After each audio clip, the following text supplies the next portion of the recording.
Bonjour et bienvenue à notre deuxième session sur la prière.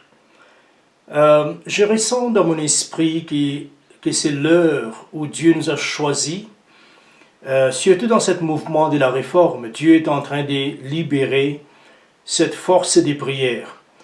Et comme j'avais mentionné dans la première session, que les choses de Dieu est né, donc les berceaux, l'endroit, disons les seins maternels de la naissance des choses de Dieu, est toujours la prière. Ça a été toujours la prière, ce sera toujours la prière. Et l'une des choses que nous allons faire dans ces sessions, c'est de nous séparer de tout ce qu'on appelle toutes les anciennes définitions de la prière. Et certainement, il y aura d'autres définitions que nous allons toujours garder, comme ce sera biblique, mais il y a d'autres définitions que nous allons nous éloigner nous-mêmes d'eux, parce que c'est plus la tradition, c'est plus quelque chose qui, par exemple, quelqu'un dira, la prière est puissante. Moi, je pense que la prière n'est pas puissante. Nous prions à un Dieu qui est puissant, parce que dès que Dieu n'exauce pas cette prière n'a plus de puissance. C'est seulement un exercice religieux. Et certainement, nous ne voulons pas entrer dans les exercices religieux. Vous voyez, il y a un mot que Paul utilise, et il dit les œuvres mortes. Les œuvres mortes ne sont pas les œuvres pécheresses. Ce n'est pas calomnier, ce n'est pas la criminalité, ce n'est pas autre chose. Mais les œuvres mortes, ce sont les œuvres spirituelles qu'on fait pour la promotion du royaume de Dieu, pour faire avancer le royaume de Dieu. Et vous comprenez bien que le royaume de Dieu s'avance quand l'homme spirituel, l'homme intérieur se développe et avance dans les choses de Dieu. Et quoique cela est le cas, nous savons aussi très bien que si nous sommes des gens qui prient simplement, religieusement, cela n'avance pas le royaume de Dieu. Alors aujourd'hui, pour ne pas trop écarter de là où nous avions laissé, nous allons partir encore une fois à Éphésiens chapitre 6, le verset 18, seulement pour capturer un peu cette pensée, ces trois pensées. Après, nous allons entrer et commencer à parler sur toutes sortes de prières. Alors, Éphésiens 6, le verset 18, il nous dit « Faites en tout temps par l'Esprit toutes sortes de prières et de supplications. Veillez à cela avec une entière persévérance et priez pour tous les saints. » Donc, c'est clair ici, il y a trois choses qui est en train d'être, disons, rehaussées dans la pensée de Paul. Premièrement, comme nous avons parlé, faites en tout temps, c'est-à-dire la prière doit devenir cet système respiratoire qui s'est fait dans l'arrière-plan. C'est-à-dire nous devons être des gens qui prient en tout temps. Quoique nous sommes au volant, concentrés sur l'étude, peu importe ce que nous sommes en train de faire à l'intérieur, notre esprit doit être tellement connecté avec Dieu que nous pouvons être et vivre dans cet environnement en contact continuel et constant avec Dieu, toujours branché avec Dieu. Par exemple, je me suis assis ici, nous ne parlons pas de ces lumières qui est en train d'éclairer cette chambre, ce bureau, là où je suis en train d'enregistrer cet enseignement, vous voyez, devant les caméras. Et nous ne parlons pas de cette lumière ici, mais néanmoins, la lumière garantit que vous me voyez et qu'il y a assez de la clarté et tout autre chose.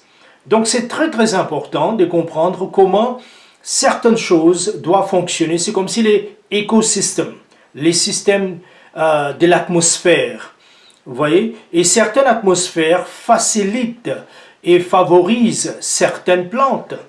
Vous voyez, par exemple, si nous qui sommes ici en Afrique du Sud, je suis à Jobourg. Et à Jobourg, si vous voulez faire une vigne, c'est impossible. Mais pour cela, vous devez aller à Cape Town, quelques 1600 km d'où je suis. Vous devez aller là. Et là, si vous plantez une vigne, ça va marcher. Vous pouvez fabriquer du vin et tout ça.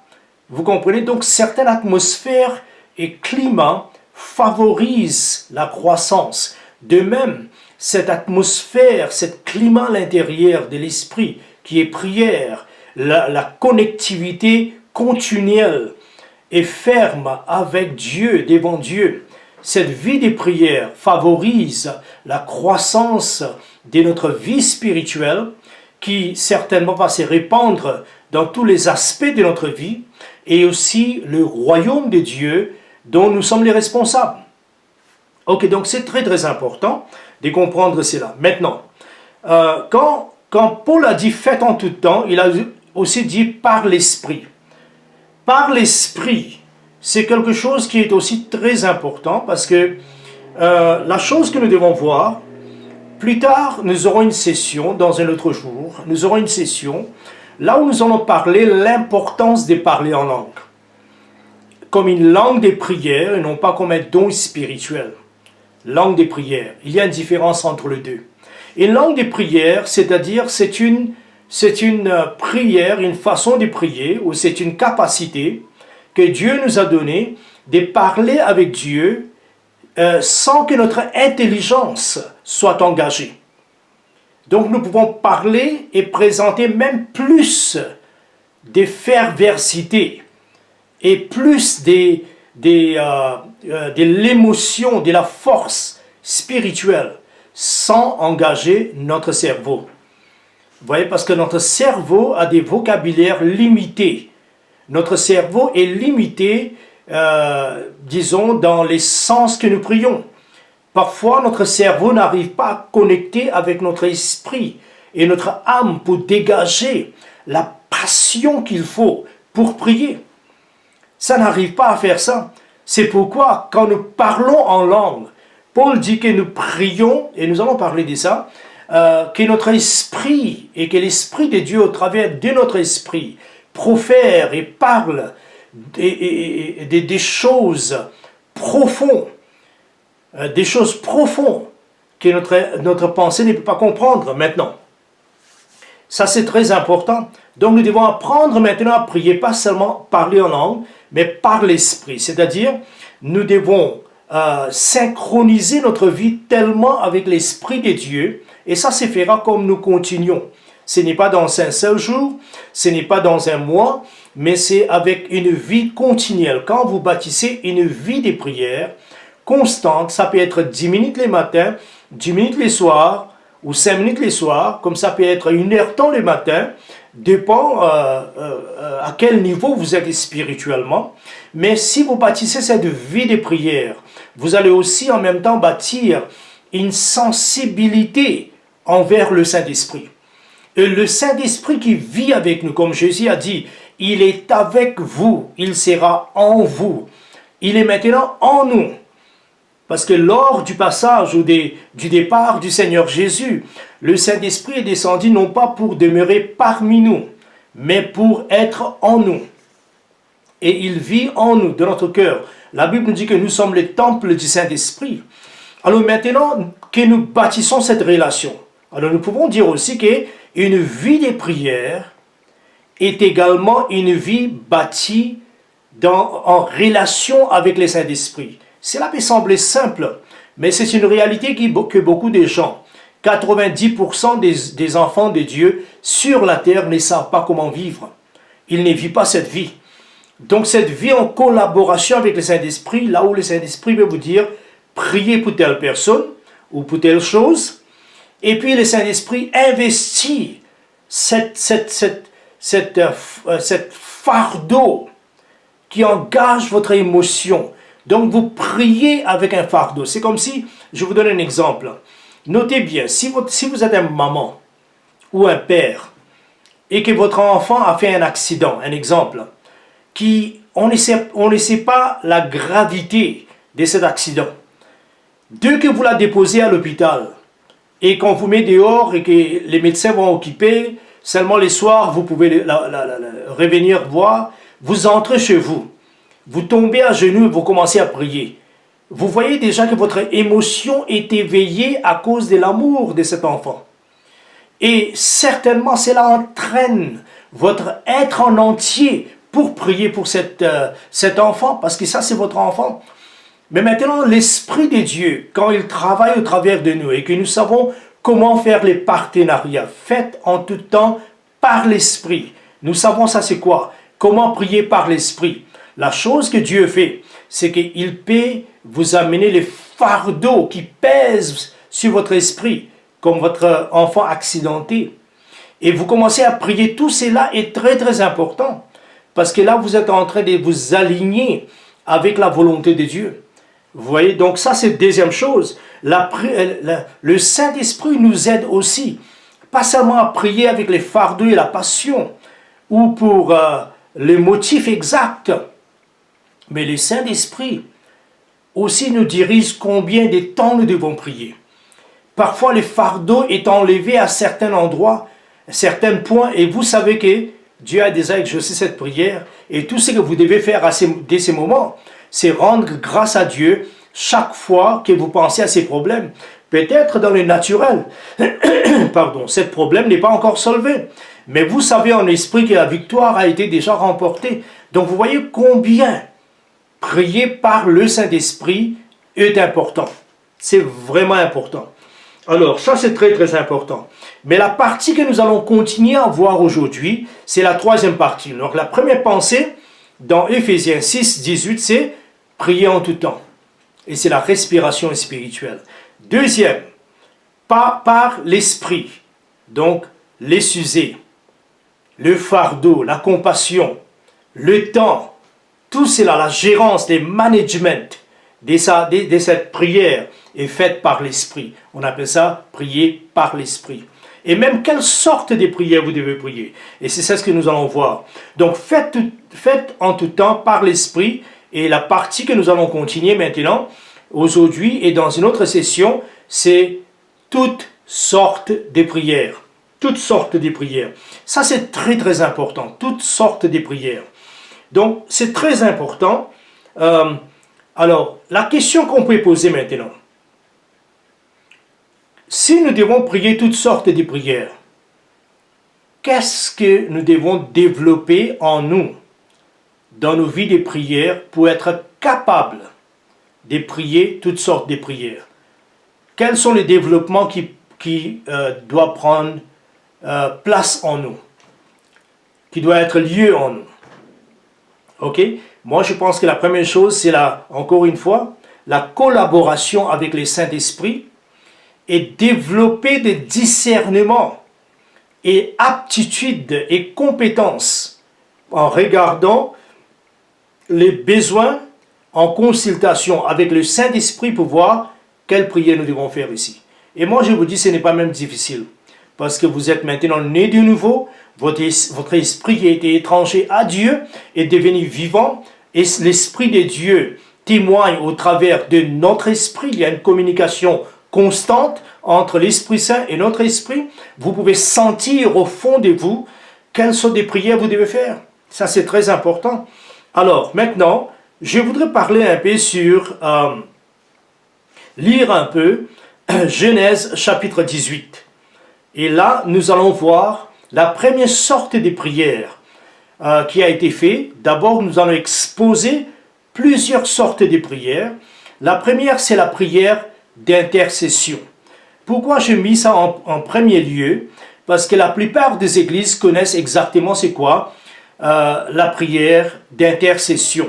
Alors, premièrement, nous allons lire dans Genèse 18, 22. Genèse 18, ouvrons notre Bible, Genèse 18, le verset 22, voilà ce qu'il nous dit. Il nous dit, ici la Bible nous dit, Abraham avait eu cette visitation de Dieu. Ok, cette visitation de Dieu. Donc, Dieu et deux anges apparus à Abraham, disons, dans l'apparence des hommes.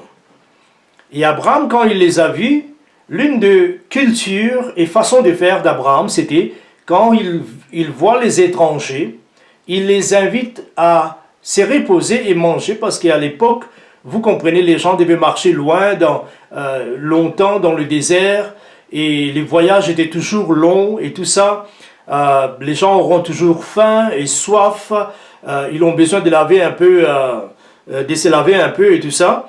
Donc, quand nous regardons ça, c'est intéressant de voir comment Abraham a invité ces gens. Et rappelez-vous aussi que la Bible nous dit en hébreu, soyons hospitaliers, c'est-à-dire par hospitalité, il y a des gens qui ont même logé des anges. Et certainement, ça c'est l'instant que l'écrivain des Hébreux était en train de faire la référence. Ok, alors, dans le verset 22, nous voyons que ces trois personnages qui sont approchés de la tente d'Abraham, de la résidence d'Abraham, la Bible nous dit, les hommes s'éloignèrent et allèrent vers Sodome. Donc, qu'est-ce qu'ils ont fait?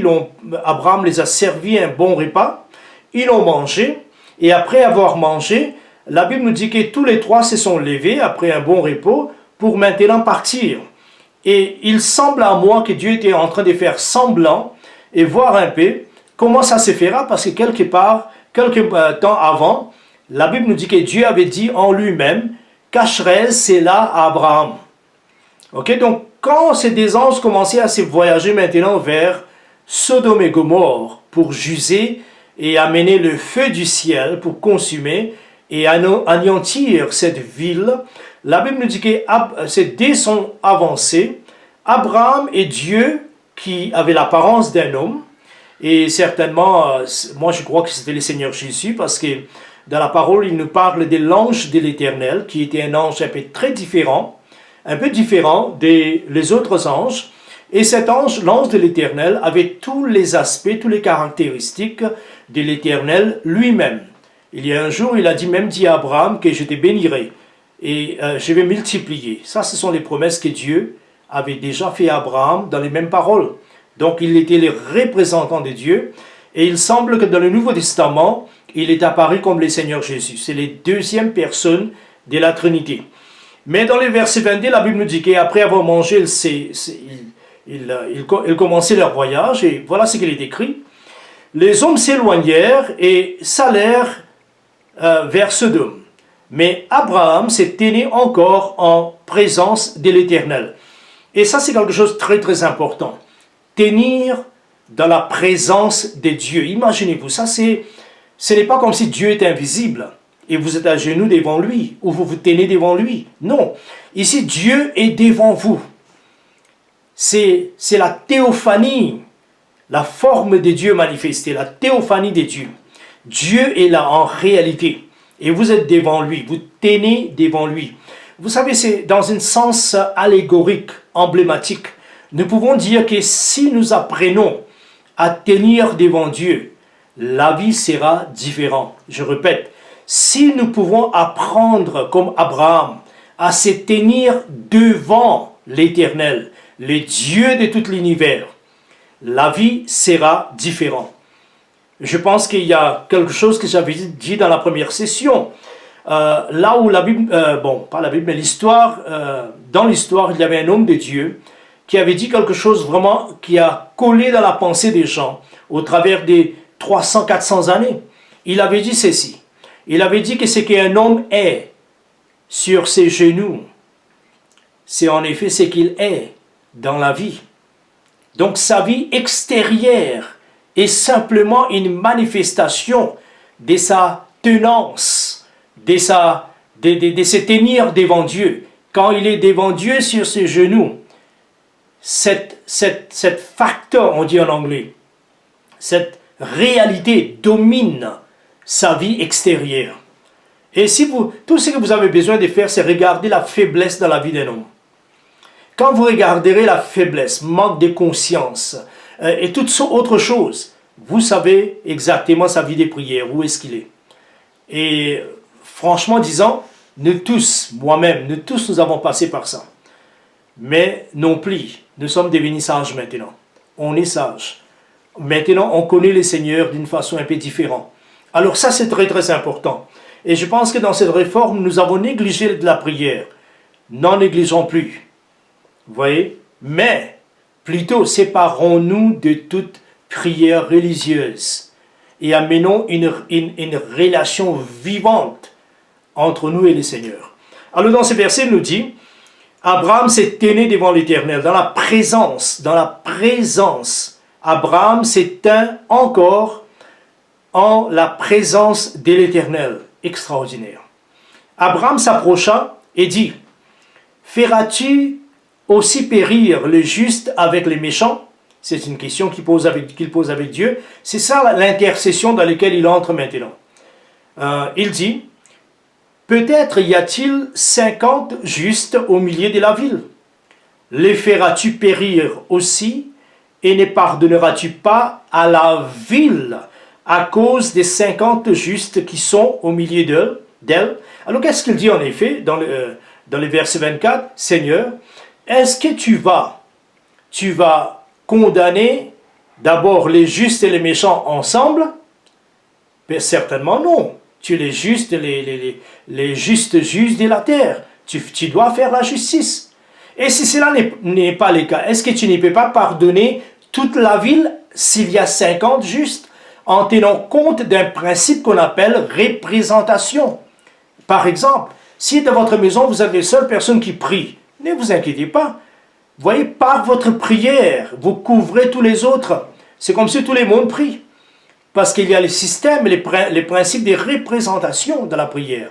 C'est comme ça quand un sacrificateur s'est tenu devant Dieu pour présenter ses offrandes, le sang des animaux.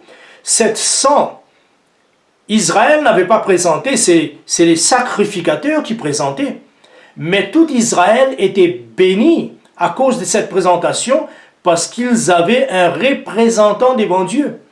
Et dans ces cas, Abraham est en train de présenter un principe à Dieu. Il dit, Seigneur, à cause des 50, est-ce que tu ne peux pas pardonner à la ville à cause des 50? Donc c'est important. Donc le principe des substitutions, des représentations, est un principe ancré dans la parole de Dieu. Vous pouvez représenter. Si les autres ne marchent pas, ne vous inquiétez pas. Si vous êtes dans une ville et personne d'autre que vous-même, vous connaissez le Seigneur et personne d'autre ne connaît le Seigneur, ne vous inquiétez pas. Continuez à marcher, vous deviendrez les sujets, la raison. Pourquoi Dieu va agir dans cet endroit? On appelle ça les principes des représentations. Verset 25. Faire mourir les justes avec les méchants, en sorte qu'il en soit du juste comme au méchant. Loin de toi cette manière d'agir. Loin de toi.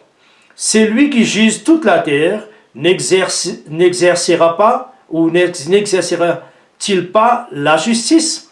Mais l'Éternel dit, si je trouve dans Sodome 50 justes au milieu de la ville, je pardonnerai à toute la ville à cause d'eux. Ça c'est extraordinaire, on appelle ça les principes des représentations. Moi je vous dis que votre famille est présentée, votre église est protégée. Pourquoi? Parce que vous êtes là, à cause des 50 justes. Donc, moi je peux le laisser là, mais je vais lire verset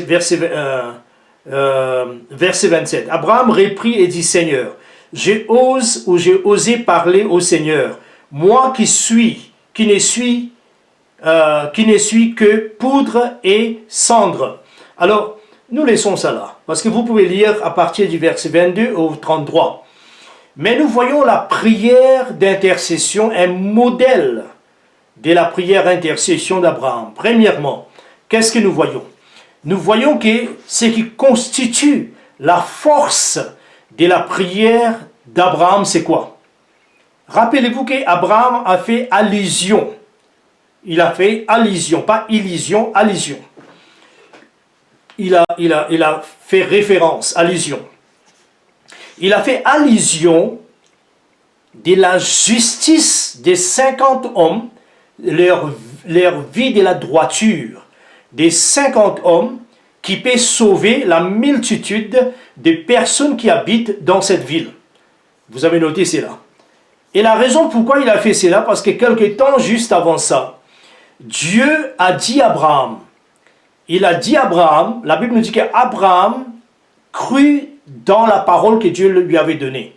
Tu auras un enfant et que ton enfant deviendra des nations. et les nations deviendront la solution. Toutes les familles de la terre seront bénies à cause de toi et ta descendance. Vous voyez, dans ces cas-là, c'était Christ lui-même. Donc, c'est important, il a compris cela. Et la Bible nous dit que parce qu'il a cru, malgré ses incapacités physiques à son âge, presque 100 ans, sa femme qui était stérile, il a cru qu'il pouvait avoir un enfant. Et à cause de cela, la Bible nous dit, il a cru. Et Dieu a regardé la foi de cet homme, il a dit, à cause de la foi, pas la pureté de sa vie, mais à cause de sa foi. Qu'est-ce qu'il a dit? À cause de sa foi, je te déclare juste. C'est fini, tu es juste. Je te déclare juste. Donc maintenant, il est en train de parler avec Dieu à partir de cette position. Quoiqu'il dit que je suis cendre et je suis poussière. Mais Dieu, avant que Dieu vienne, qu'est-ce qu'il a dit? Est-ce que je vais cacher cela d'Abraham? Est-ce que je vais cacher toutes ces choses d'Abraham? Non, parce qu'Abraham deviendra une grande nation. Mais rappelez-vous que Jésus a utilisé cette pensée pour déclarer quelque chose. Parce que la Bible nous dit qu'à partir de ces moments, Abraham est devenu l'ami de Dieu. Pourquoi? Parce que Dieu n'a pas voulu garder des secrets entre lui et Abraham. Abraham est devenu l'ami de Dieu. Et ce qui a fait qu'Abraham devient l'ami de Dieu, c'est que Dieu l'avait déclaré juste, aligné. Et la Bible me dit clairement que la prière d'un juste a une grande efficacité. Donc, l'intercession est toujours faite en faveur des autres personnes. La prière pour moi, selon ce que je vois, la prière que vous devez faire pour un problème chronique dans votre vie, ce n'est pas tellement intercession. Intercession c'est parler dans la faveur d'une autre personne. Donc, l'autre, les problèmes chroniques qui est votre problème, ça c'est la prière persistance. La prière persistance. Je vais parler de ça quand l'heure viendra. Mais quand nous parlons de la prière intercession, premièrement, la nature de la prière d'intercession repose sur l'exactitude de la vie d'un homme. Jacques chapitre 5, le verset 16. La prière d'un homme juste a une grande efficacité. La prière d'un homme juste. Le mot juste, c'est un mot technique, mathématique. C'est-à-dire, juste signifie être en ligne, comme ça, droiture. En effet, quand la Bible nous donne des images des justes, il nous dit, le juste est comme les palmiers. Qu'est-ce que nous voyons dans un palmier? Vertical, droiture, vous voyez, justesse de la vie. Et justesse de la vie présume qu'il y a un standard et que nous nous mesurons avec les standards, les niveaux que Dieu a placés pour notre vie. Et si nous pouvons achever cela, 50% de notre prière est garantie. Vous comprenez cela? 50% de notre prière est garantie. Pourquoi? Parce que nous avons aligné notre vie. Donc, la prière intercession repose premièrement dans la vie juste de celui qui prie. Alors, vous qui intercédez pour n'importe qui, la première chose que vous devez voir, c'est votre vie. Est-ce que vous avez... Rappelez-vous, Dieu nous a donné la justice de Jésus, ou la justesse de Jésus, nous pouvons dire. C'est-à-dire, Jésus est mort, la justice dans ce cas devient un don qui a été imputé ou imposé sur nous, nous donner. Pas négativement imposé, mais nous donner. Alors Dieu nous a couverts par sa justice. Nous apparaissons devant Dieu non pas parce que nous sommes des gens saints. Nous venons devant Dieu parce que nous sommes des gens qui ont la justice des dieux. C'est par le sang de Jésus que la porte pour nous s'ouvre de nous présenter devant Dieu. Mais rappelez-vous que, quoique cela est vrai, et cela est le cas.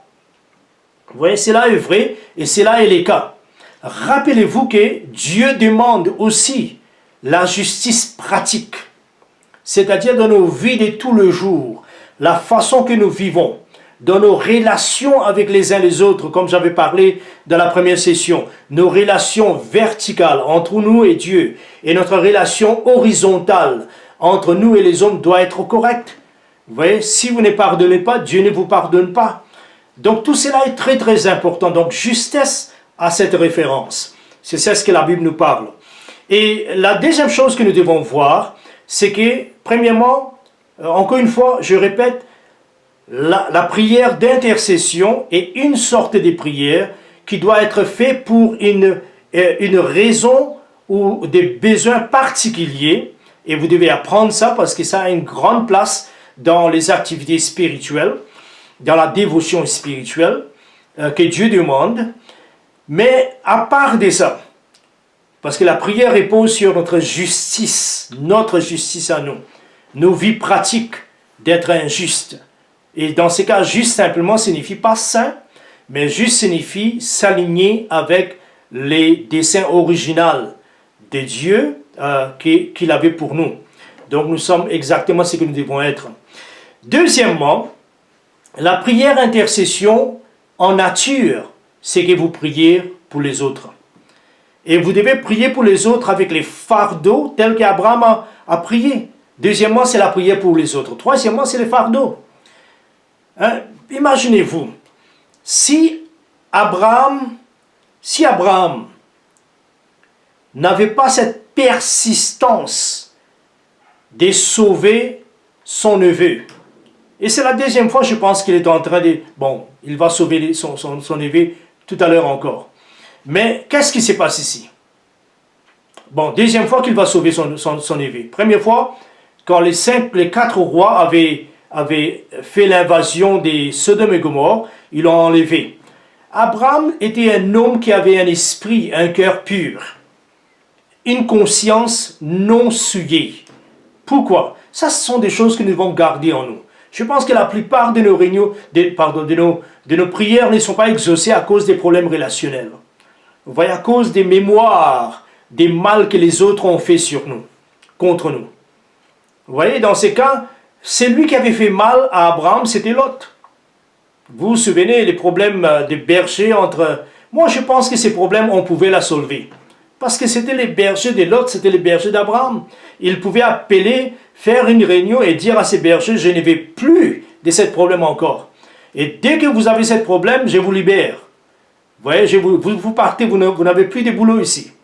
Enfin, s'ils pouvaient libérer, s'ils étaient des esclaves, ce serait impossible. Mais ils pouvaient faire ça. Et les gens devraient les écouter. Mais ils n'ont pas fait ça. Et Lot, surtout, n'a pas fait ça. C'est ainsi qu'un beau jour, Abraham a voulu mettre fin à ses problèmes. Et il a appelé son neveu Lot. Il a dit, Lot, nous sommes des frères. Bon, oncle, neveu, frère, famille, voilà ce que nous sommes. Alors, maintenant, séparons-nous. Parce que je ne veux pas que les gens nous regardent, les Cananéens qui sont autour de nous, ils disent, mais ça c'est quel Dieu qu'ils prient. Voilà. Écoutez un peu Abraham, son souci. Les autres diront, mais ils vont se moquer de nous. Alors, sépare-toi. Si tu vas à le nord, moi je vais aller au sud. Si tu vas à l'est, moi je vais aller à l'ouest. Et bon, vous comprenez l'histoire, ce qui s'est passé. Au lieu que l'autre dit, non, essayons de soulever ce problème. Et moi, je vais me donner maintenant, je sais que j'ai négligé, mais je vais faire tout maintenant pour soulever ces problèmes. Il n'a pas fait ça. Il a regardé vers Sodome et Gomorrhe, et c'était joli. La pluie était tombait souvent dans ces régions, c'était bien pour ces brebis, parce que la guerre était concernant les troupeaux. Ce serait bien. Il n'a pas pensé à son oncle, qui à cause de lui, et c'est sa grâce dans sa vie, son appel qui m'a soutenu tous ces temps-là. Il n'a pas fait cela. Et quand il est parti, Dieu a dit, Abraham, lève tes yeux, regarde. Et vous savez ce qu'il y avait là? Rien que des pierres. Rien que des pierres et des montagnes. Et même quand la Bible nous dit l'abondance, il n'y avait pas de l'abondance, il n'y avait rien, c'était désert. Des montagnes et des pierres et de la poussière. Mais en ces temps-là, si vous et moi nous étions là, nous pouvions dire, mais vraiment l'autre, pourquoi tu as fait ça? Nous pouvions être forts ensemble, nous pouvions même aller posséder cette partie. Mais maintenant, tu as été égoïste, tu es parti. Voilà. Mais quand l'heure est venue, Abraham a toujours pensé de Lot. et il a voulu sauver. C'est pourquoi nous ne pouvons pas, laissez-moi vous dire ceci, intercéder pour quelqu'un ou pour quelque chose si notre cœur n'est pas engagé. Et engagé en l'amour, en fardeau. Si les fardeaux du Saint-Esprit ne reposent pas sur notre conscience et notre cœur, nous ne pouvons pas prier et intercéder. Ça, ce sont les choses. Donc, pour intercéder, justesse. Pour intercéder, vous devez avoir le fardeau. Vous voyez, le fardeau. Et ça doit être pour les autres. Et quatrièmement, qu'est-ce que nous voyons? Nous voyons l'humilité. Dans l'intercession, vous devez avoir l'humilité. Vous ne pouvez pas intercéder pour les pauvres petits gars là-bas. Vous ne pouvez pas faire ça. Vous voyez, vous devez prier et identifier avec la personne. Pour identifier, qu'est-ce que Abraham a dit? Je ne suis que poussière et cendre. Pourquoi est-ce que Abraham a dit poussière et cendre? Rappelez-vous que les deux anges partaient vers Sodome et Gomorrhe. Et après ce jugement, Sodome et Gomorrhe deviendra poussière et cendre. Abraham disait, Dieu, je ne suis pas différent que ces personnes qui sont là. Lot, mon neveu. Je suis poussière et cendre, mais je te parle. Aide cette famille. Aide cette... Et vous comprenez l'identification. L'identification dans l'intercession est très importante. C'est pourquoi quand les sacrificateurs intercédaient, Hébreu nous dit que Jésus a dit, mais voici moi et mes enfants. Il parlait avec Dieu dans la prière. Moi et mes enfants, identification. Il a dit, il les appelle ses frères. Identification. Les prêtres, quand ils offraient les sacrifices, ils s'identifiaient avec les personnes qui ne sont pas présentes. Donc ça, c'est les 4 piliers pour l'intercession. La justesse, une vie de justesse. Prier intercession c'est pour les autres. Troisième pilier, c'est quoi? Nous devons prier avec compassion et fardeau déposé par le Saint-Esprit, non pas par la chair. Et quatrièmement, nous devons être des gens qui prient par identification. Donc l'intercession est faite par identification. Je vais toucher quelque chose avant de terminer. Dans Colossiens chapitre 4, le verset 12. Colossiens chapitre 4, le verset 12. Ça, ce sont des bons versets qui nous parlent de l'intercession.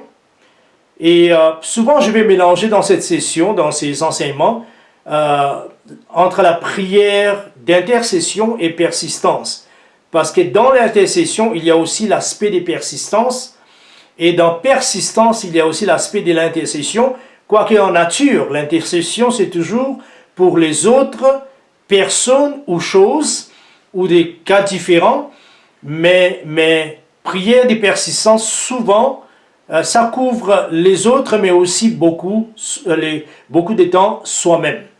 Alors ça, c'est très très important.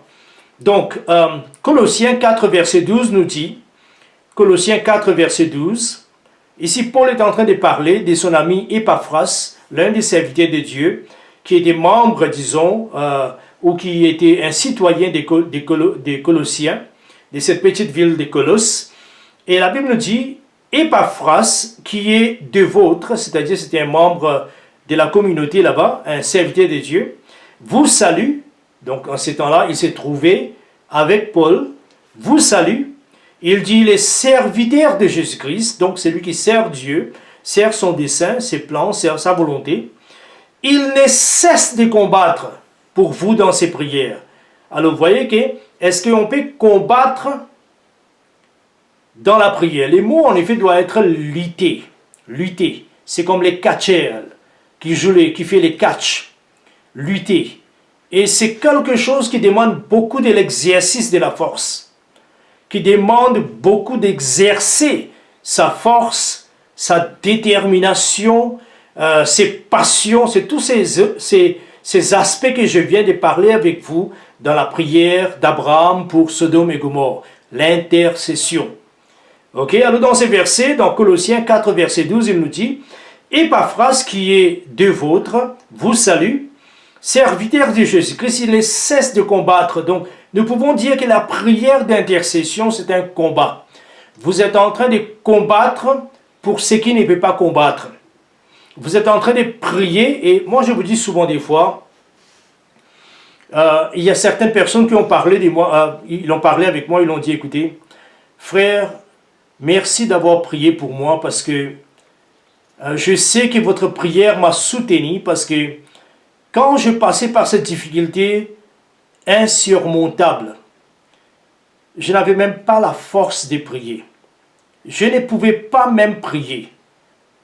Et j'ai ressenti la force de Dieu de temps en temps. Parce que quand cette maladie m'accablait, pour prier, c'était même difficile. Pour ouvrir la bouche, on pouvait dire ça, mais la foi n'était pas présente. C'est comme si la foi avait un autre combat dans un autre secteur. Quelqu'un peut être condamné, il peut dire, mais il n'avait pas de la foi. Non, il avait de la foi. Mais la foi était en train de mener un combat dans un autre secteur de sa vie totale. Vous voyez, pour avoir la guérison. Mais c'est là que nous avons besoin de prier les uns pour les autres, la Bible nous dit. Prier les uns pour les autres. Il y a toute une session plus tard que nous allons parler sur les objectifs des prières. Quels sont les sujets des prières? Et vous allez voir, ce sera enrichissant. Parce que nous allons apprendre dans cette série d'enseignements comment prier. Et ce qu'il faut prier. Et je vais toucher tous les éléments de la prière. Peut-être pas toujours en ordre parce qu'il y aura trop à faire. Mais néanmoins les essentiels. Nous allons demander que l'Esprit de Dieu imprime engrave cela dans nos pensées, dans notre mentalité. Dans ces versets, il nous dit que Épaphras, il ne cesse de combattre. C'est un combat. C'est un combat contre le doute. C'est un combat contre les forces démoniaques qui veulent garder la personne comme esclave pendant que vous priez pour la délivrance. Vous priez pour la guérison. Vous priez pour le mariage de quelqu'un. Vous voyez, parce que ça, ce sont les sujets des combats. Et puis il dit, afin que, pourquoi est-ce que Épaphras priait? Afin que parfait et pleinement persuadé. Donc ce qui manquait dans les Colossiens, c'est manque de persuasion. C'est manque de cette confiance. Et lui, il priait qu'eux soient confiants, forts, persuadés, et que vous persistiez dans une entière soumission à la volonté de Dieu. Donc la volonté de Dieu, ces gens-là n'arrivaient pas à se soumettre à la volonté de Dieu. Il y avait un combat entre eux et la volonté de Dieu. Et Épaphras a vu cela. Ce n'est pas à raconter aux autres, telle église n'a pas confiance dans la volonté de Dieu, il n'arrive pas à se soumettre. Non. Pour lui, c'est parler à Dieu et pas parler aux hommes. Il y a beaucoup de gens qui passent tout le temps à parler de leurs problèmes et problèmes des autres avec les autres, non pas avec Dieu. Souvent, il faut cesser de parler, cesser de calomnier, même si c'est positivement. Mais nous devons plus parler à Dieu. Et moi, je vous dis franchement, vous n'avez pas le droit de parler contre quelqu'un ni à quelqu'un concernant leurs problèmes, concernant les problèmes de tri, si vous n'avez pas parlé de ça devant Dieu d'abord. Ça, c'est très, très important. Donc, c'est là que moi, je vais terminer. Donc, ici, il nous dit ici, dans ces versets, d'abord, ces mots combattre. C'est les mots lutter. Ces mots combattre dans la prière. En effet, les mots aussi, c'est travail. Travail. Il y a d'autres versions qui disent, il travaille. Les mots, c'est labourer. Labourer. Et nous connaissons très bien laboureur, c'est quoi? Dans les temps passés, il y avait toujours des cultivateurs, il n'y en a pas trop maintenant, mais dans les fermes, dans des banlieues, pas banlieues, mais oui, certainement dans les banlieues, dans les endroits retirés, vous verrez des grandes portions de terrain qui est utilisé pour cultivation. Et vous verrez des gens habillés d'une certaine façon, avec des bottes et tout ça. Ils travaillent sous le soleil. Ils travaillent en plein soleil. Ils sont en train de peiner, nous pouvons dire. Ils sont en train de labourer. Labourer signifie exercer, transpirer pour accomplir certains travail. Et c'est les mots ici fait référence à cette activité de labourer. Souvent, il y a beaucoup de gens qui ne connaissent jamais c'est quoi labourer dans la prière. Labourer de la prière. Vous voyez, combattre dans la prière, transpirer dans la prière. C'est très très important, très très important. Alors c'est là que moi je vais terminer maintenant, mon heure est arrivée. Je vais terminer cette deuxième session que nous avons fait. Et ce que nous avons vu dans cette deuxième session, c'est hors de cette commandement ou cette instruction de Paul, faites en tout temps, c'est-à-dire prière continuelle, persévérant, par l'Esprit, une vie de prière dirigée et en relation avec le Saint-Esprit. Toutes sortes de prières. Là, nous commençons à voir c'est quoi toutes sortes de prières. Et nous venons d'avoir quelques idées sur comment faire parmi tous les autres prières. C'est quoi ça? L'intercession.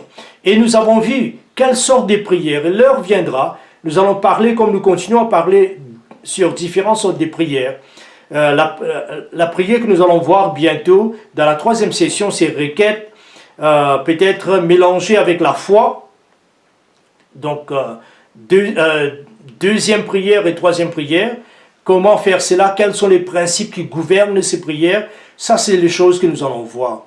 Alors, pour moi, c'était un plaisir de parler avec vous. Moi, c'est sur Escuna. Et je suis en train de vous encourager et de vous inclure dans nos prières. Voilà, que Dieu vous bénisse. Et on se voit bientôt dans la troisième session de la prière. Que Dieu vous bénisse et gardez-vous sains et saufs. Protégez-vous contre tous les éléments qui est en train de troubler les gens aujourd'hui sur la terre, les Covid et tout ça, les virus. Je prie aussi que le Seigneur vous aide, qu'il vous protège et qu'il vous amène dans cette richesse, cette vie riche de la prière et activité et l'impact du royaume de Dieu.